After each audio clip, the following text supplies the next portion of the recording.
Muy bien, vamos a ver síndromes en nefrología. Orientación para el ENAM. Tema breve. Resulta útil estudiar los 6 síndromes porque son fáciles de reconocer. También son útiles los casos clínicos para ayudar a centrar el diagnóstico. Diferenciar entre el síndrome nefrótico, acuérdense, nefroproteínas, y síndrome nefrítico, que cursa con proteinuria en rango no nefrótico, hematuria, hipertensión, edema, y ahorita lo vamos a ver más ampliamente.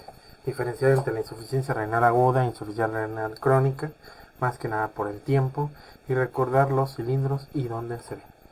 Síndromes en nefrología. Van a ser 6. Síndrome nefrótico, síndrome nefrítico, insuficiencia renal aguda, la crónica, alteraciones del seguimiento y defectos tubulares. Se componen, más bien vamos a ver que se componen de, se deben a y se ven en. Hice esta tabla para irlos diferenciando. Entonces, síndrome nefrótico se compone de proteinura mayor a 3 gramos día, hipovolemia, edemas maleolares, palpebrales, anasarca, hipogamaglobulinemia con aumento de infecciones, por disminución de los inmunoglobulinas, hipercoagulabilidad con posible trombosis venosa renal e hiperlipidemia. Se debe a alteraciones en la membrana, en la permeabilidad del glomerular, membrana basal. Se ve en glomerulonefritis primarias y las secundarias. Dentro de las primarias, cambios mínimos, esclerosante focal, membranosa y mesangio capilar. Hay que recordar las primarias. Y las secundarias, debido a diabetes, amiloidosis, crioglobulinemia y lupus, no proliferativas o no agudas. Muy bien, vamos a ver ahora el síndrome nefrítico. El síndrome nefrítico se compone de reducción aguda o sub de la función renal, oliguria, hematuria y proteinuria con cilindros hemáticos, retención de agua y sal con hipervolemia, hipertensión, edemas, puede haber insuficiencia cardíaca y edema agudo del pulmón. Se debe a lesión directa o indirecta de las células endoteliales o epiteliales, que es el podocito del capilar glomerular. Se ve en las glomerulonefritis primarias, proliferativas o endoextracapilares, como en la proliferativa postestreptocóxicas agudas postinfecciosas, proliferativa extracapilar 1, 2 y 3, los vamos a ver en temas posteriores, y proliferativas asociadas a lupus o crioglobulinemia. Recuerda, el edema del síndrome nefrótico es por baja presión oncótica de las proteínas plasmáticas, hipoproteinemia, que permite la fuga de líquido al intersticio tercer espacio. El edema del síndrome nefrítico es por la retención de agua y sal, que esto va a elevar la presión hidrostática forzando la fuga de líquido al intersticio. Recuerda, el síndrome nefrótico, la aldosterona está aumentada, ¿verdad? Y en el síndrome nefrítico, esta está suprimida. Insuficiencia renal aguda. Se compone de hiperazoemia, que es la eliminación de la urea y la creatinina disminuidas. Su evolución es de días a semanas, generalmente. También hay una clasificación subaguda que dice semanas o meses, pero en teoría vamos a dejar menor de 3 meses. Y es reversible de 7 a 21 días, de 20 días, si quitamos la causa. Se debe a disminución de la filtrado glomerular. Esto va a causar que pueda haber el nivel, el fallo a 3 niveles, lo que es perrenal, renal o parenquimatosa o porrenal. La prerrenal, hay disminución de la presión de filtración intraglomerular, ¿verdad? Porque no llega a la sangre. Renal o parenquimatosa, lesión intrínseca del glomérulo túbulo, una injuria hacia el glomérulo o los túbulos. Y porrenal, pues una obstrucción del flujo urinario a cualquier nivel, uretero, vejiga, etc. Se ve en prerrenal deshidratación, hipovolemia, bajo gasto cardíaco, como puede ser insuficiencia cardíaca o cirrosis. Renal, necrosis tubular aguda, lesión del túbulo, lesión del glomérulo, vasculitis aguda, nefritis intersticial, inmunoalérgica. Y la porrenal, por uropatía obstructiva, puede ser piedras, puede ser tumores, etc.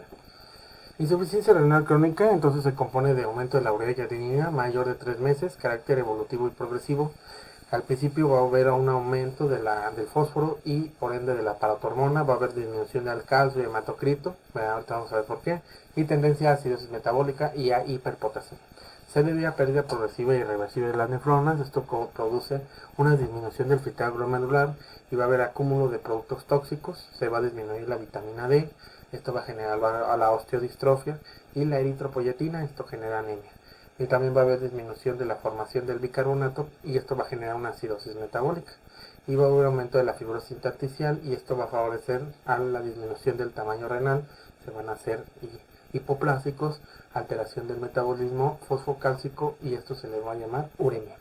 Se ven este es el punto final de todas las enfermedades renales no agudas, como en glomerulonefritis crónicas, afectaciones vasculares crónicas como la hipertensión, pues es muy importante tratar la hipertensión, túbulo intersticiales crónicas, pielonefritis crónica, cistianuria y oxaluria.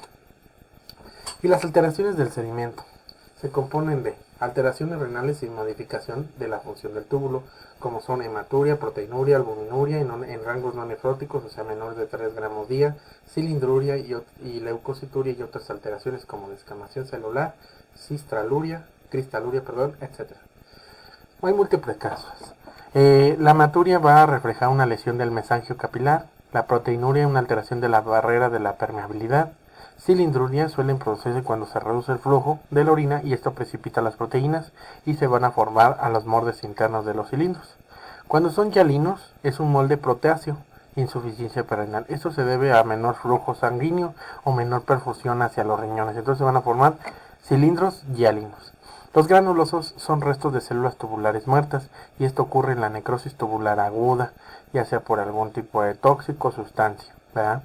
Hemáticos, pues hematíes procedentes del daño glomerular agudo, como lo vamos a ver en las glomerulonefritis agudas y en el síndrome nefrótico, en estos dos. Leucocituria, inflamación o infección nefrourológica, coexistencia con bacteriuria, indica infección. Eso es muy importante, porque si no hay bacterias con urocultivo negativo, esto habla de una leucocituria aséptica e indica inflamación, lupus y vasculitis. Esto lo van a ver mucho. Y bueno, no mucho, pero cuando lo vean piensen en esto. Y solo en tuberculosis, o sea, en una infección, solo en infección por tuberculosis puede encontrar una leucocituria aséptica. Leucocitos en fase de autólisis se le llaman vacuolados y se conoce como piocitos. Y se habla de que es una piuria. Puede ser bacteriuria o aséptica según la presencia o ausencia de bacterias. Y se ve en afectación renal glomerular o túbulo intersticial en cualquier tipo. Único parámetro patológico, saben, que nada más se encuentra hematuria y proteinuria. Pero bueno, de más que nada en único parámetro patológico. Y los defectos tubulares se componen más bien de alteraciones hidroeléctricas y alteraciones acidobásicas específicas. Alteraciones hidroeléctricas como hipopotasemia cuando hay lesión del túbulo proximal, ASAGL o túbulo distal. Hiperpotasemia debidas a la lesión del túbulo colector cortical específicamente. Hiperpotasemias, lesión del túbulo colector, ahí lo volví a repetir, pero es lo mismo. Poliurias, trastornos del potasio, magnesio, diabetes insípidas nefrogénicas, hipercalciuria, lesión de la asa de Gene muy específica, hipermagnesuria también en la asa de Gene, hiperfosfaturia, lesión del túbulo proximal, glucosuria, lesión del túbulo proximal. Y las acidobásicas, acidosis tubulares, siempre acidosis metabólicas, hiperclorémicas con anión GAP normal. Recordemos que lo normal es 10. Se debe a lesiones congénitas adquiridas en distintos segmentos de la nefrona, como visto, o pueden ser únicas o acompañarse con otra enfermedad. Las tubulopatías primarias, que es en donde se ve síndrome de Fanconi, Bartter, Girdleman, Liddle y acidosis tubular proximal y distal, y hipomagnesemias familiares. Lesiones adquiridas del túbulo en fármacos diuréticos tóxicos, gentamicina, defectos excesos hormonales como hipoaldosteronismo secundario y primario, hiperaldosteronismo, y tanto hiper, síndrome de la secreción inadecuada de aldosterona y en diabetes insípida. Recuerda las diferencias entre la sintomatología de lesiones glomerulares, que es hematuria, proteinuria, cilindruria y síndrome nefrítico y nefrótico, y las lesiones del túbulo, poliuria, acidosis, hiperpotasemia y hipopotasemia. Pregunta: la presencia de cilindros hemáticos en el sedimento urinario sugiere A. Síndrome nefrótico, B. Glomerulonefritis aguda, C. Pielonefritis crónica, D. Fracaso renal agudo. Las perlas clínicas, pues va a ser que la pregunta nos está diciendo cilindros hemáticos, entonces va a ser una glomerulonefritis aguda, ya que es una alteración solitaria o alteración del sedimento. Glomerulonefritis agudas y síndrome nefrótico no hay proteinuria, esto lo habíamos ya dicho en el cuadro, ¿verdad? Y A no puede ser síndrome nefrótico porque no hay proteinuria, C, pielonefritis crónica, no hay leucocituria ni bacteriuria, y D, fracaso renal agudo, no nos hablan de anuria, oliguria o hiperazoemia. Caso clínico, bueno, el siguiente. Mujer de 28 años presenta de forma aguda náusea, vómito, oliguria y macrohematuria. Tiene edemas, hipertensión arterial de 180 a 110, urea de 80 miligramos de cilitro, proteinuria y cilindros hemáticos. Esta paciente tiene síndrome nefrótico, nefritis lúpica, pielonefritis y síndrome nefrítico. Las pernas clínicas van a ser edema, hipertensión, urea, ¿verdad? Elevación de azuados y proteinuria y síndromes hemáticos. Casi proteinuria y hematuria, pues ya nos dijeron el diagnóstico de síndrome nefrítico. Espero les haya gustado, es un tema muy rápido, repasen los algoritmos, las tablas, y muchas gracias, espero les haya gustado, compartan el video.